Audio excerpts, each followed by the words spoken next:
Assalamualaikum warahmatullahi wabarakatuh. Perkenalkan, nama saya Salviantayani dari Prodi S1 Keperawatan kelas 2A. Di sini saya akan menjelaskan tentang asuhan keperawatan pada anak retardasi mental. Yang pertama, pengertian retardasi mental.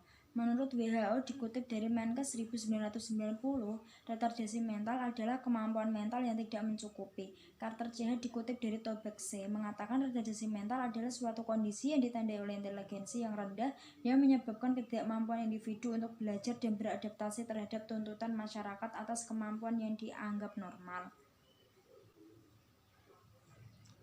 Etiologi retardasi mental. Retardasi mental disebabkan oleh gangguan perkembangan otak. Berikut penyebab paling sering dari retardasi mental, yaitu kelainan genetik, masalah selama kehamilan, masalah selama masa bayi, dan cedera atau penyakit yang lainnya. Gejala klinis. Gejala retardasi mental pada tiap pasien dapat berbeda-beda tergantung tingkat keparahan kondisi yang dialami. Gejala yang dapat timbul pada penderita retardasi mental berupa kesulitan berbicara, lambat dalam mempelajari hal-hal penting seperti berpakaian dan makan, kesulitan dalam pengendalian emosi seperti mudah marah, ketidakmampuan memahami konsekuensi atas tindakan yang diambil, penalaran yang buruk dan sulit memecahkan suatu masalah, daya ingat yang buruk. Nilai IQ pasien juga dapat menunjukkan tingkat keparahan kondisi yang diderita.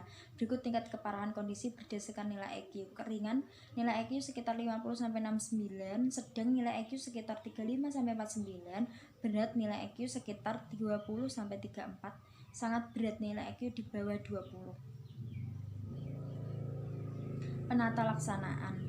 Penata laksanaan anak dengan retardasi mental adalah multidimensi dan sangat individual. Oleh sebab itu, sebaiknya dibuat rancangan suatu strategi pendekatan bagi setiap anak secara individual untuk mengembangkan potensi anak tersebut seoptimal mungkin.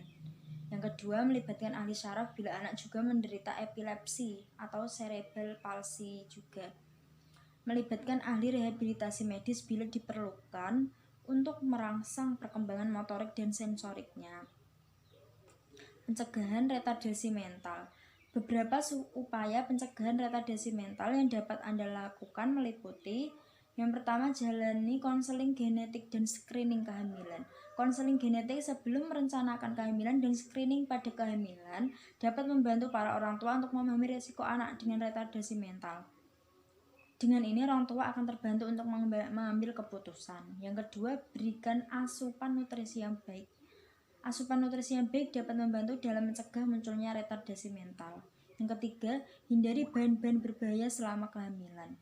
Wanita hamil sebaiknya tidak mengonsumsi alkohol dan obat-obatan terlarang selama kehamilan guna mencegah retardasi mental pada buah hati.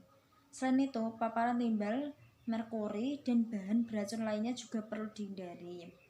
Yang terakhir atau yang keempat, cegah infeksi selama kehamilan.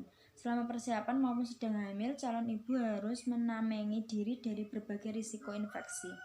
Misalnya, mencegah rubella dengan vaksinasi, serta menghindari toksoplasmosis dengan menjauhi kontak dengan feses kucing. Sekian, terima kasih yang dapat saya sampaikan. Bila ada kesalahan, saya mohon maaf. Wassalamualaikum warahmatullahi wabarakatuh.